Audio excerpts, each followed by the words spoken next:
affair එක තියෙන කාලේ ඉඳලා තියෙන්නේ එහෙම. අඩියක්වත් එයා නැතුව ගිහින්නේ නැහැ. කොහේ යන්න ගියත් කතා කරනවා. හැබැයි එහෙම කෙනාම තමයි දාලා යන්නේ.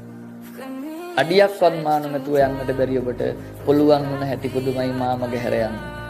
දැන් එහෙම ආදරය කරලා අඩියක්වත් එයා නැතුව කොහෙවත් යන්න නැතුව හිටපු කෙනා හැබැයි වෙනස් වුණාට පස්සේ නිකන් මැරිලා ඉපදුනා වගේ ඉන්න පුළුවන් කෙල්ලන්ට. මැරලා ඉපදුනා වගේ අතීතය අමතක කරලා ඉන්න. කොල්ලන්ට රිකවර් වෙන්න හෙන කාලයක් යනවා. කෙල්ලෝ එතෙන්ට කාව හරි රීප්ලේස් කරගෙන උන්ගේ ලෝකේ ඉන්නවා. අර අතීතය ඔක්කොම නිකන් ඩිලීට් කරලා වගේ අලුත් ජීවිත පටන් ගන්නවා. දැන් මොකද වෙන්නේ?